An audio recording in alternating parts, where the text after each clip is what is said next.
Pelo menos 3.300.000 crianças e adolescentes trabalham no Brasil, mas apenas 500.000 estão em situação regular como aprendizes ou com carteira assinada. Neste mês de combate ao trabalho infantil, o Ministério do Trabalho está intensificando as atividades de conscientização e fiscalização.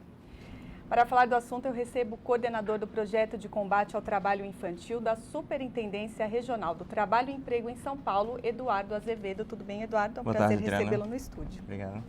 Esse ano o tema da campanha é Não ao Trabalho Infantil na Cadeia Produtiva, inclusive proposto pela Organização Internacional do Trabalho. É isso? Por quê, Eduardo, esse tema?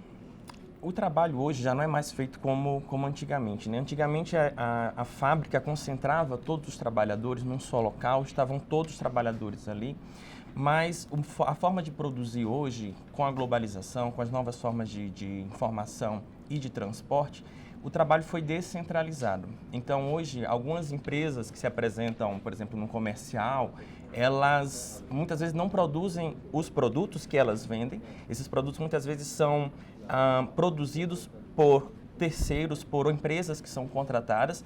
Essas empresas, por sua vez, subcontratam.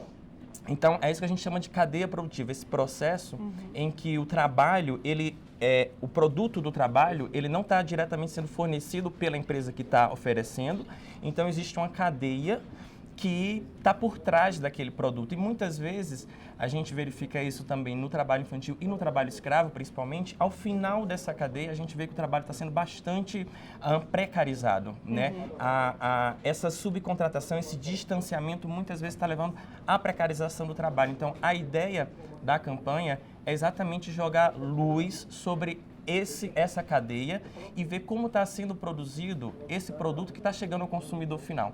Que tipos de trabalhos são esses que crianças e adolescentes fazem nesses locais? Olha, hoje várias atividades são realizadas dessa forma, né? Aqui mesmo em São Paulo a gente já chegou a encontrar, por exemplo, na atividade de carvoaria, né? Então, carvões, por exemplo, que são vendidos em supermercados, por exemplo, por trás de toda uma cadeia produtiva havia adolescentes e crianças trabalhando em situação irregular. Mas, por exemplo, também aqui em São Paulo é muito comum nas oficinas de costura, né? Principalmente a questão do trabalho escravo, mas também existe trabalho de crianças e adolescentes. Eduardo, são 2,8 milhões de crianças e adolescentes trabalhando de maneira informal sem nenhuma garantia de direitos, né? Como é que é feita a fiscalização? É muito difícil? Infelizmente, essa é uma realidade que a gente sabe que existe, né? Que não é um problema fácil de enfrentar. A atividade de fiscalização, ela visa a regularizar o cumprimento da legislação trabalhista. Então, e aí ela depende só de denúncia? A gente atua em todos os ambientes de trabalho para regularizar essa situação. No caso específico do trabalho infantil, né, para combater essa atividade, ela é uma atividade peculiar de fiscalização porque ela envolve toda uma rede de proteção. Existe toda uma rede de outros órgãos que também realiza a atividade de prevenção, a parte de educação, de serviço social. E quando todas essas atividades preventivas, elas não, vamos dizer assim, previnem de fato o trabalho infantil, a atividade de fiscalização vem exatamente para atuar no trabalho em si, para afastar aquela criança ou adolescente da situação que está irregular e, a depender do caso, a gente autua os infratores também. As denúncias, elas são encaminhadas pelos demais órgãos da rede, quando chegam, e também aqui no Ministério do Trabalho, aqui no centro de São Paulo, em todas as gerências de unidades centralizadas.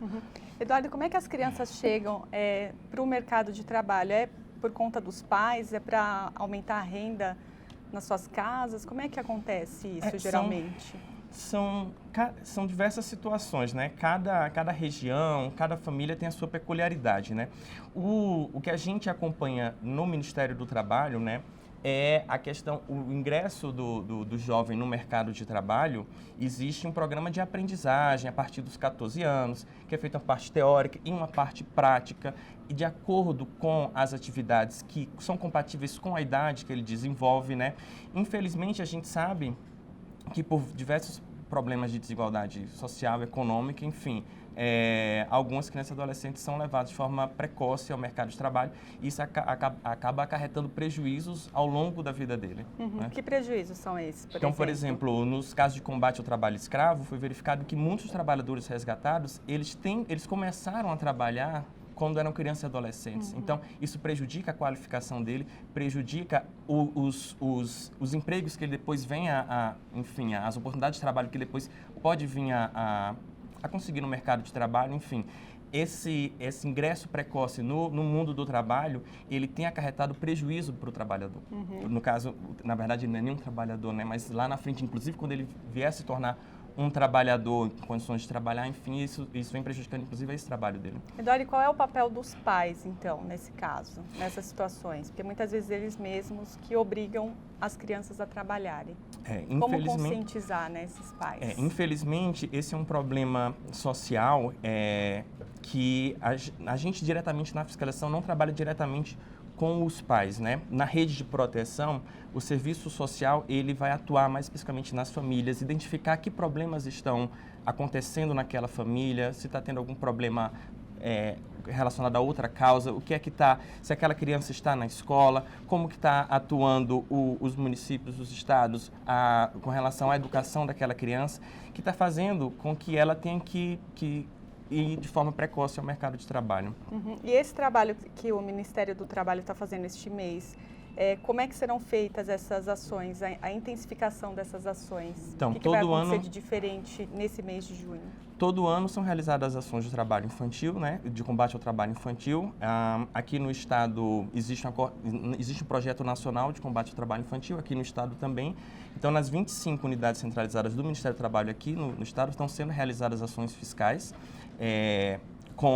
especificamente com relação ao combate às piores formas de trabalho infantil, que é a famosa lista TIP, né?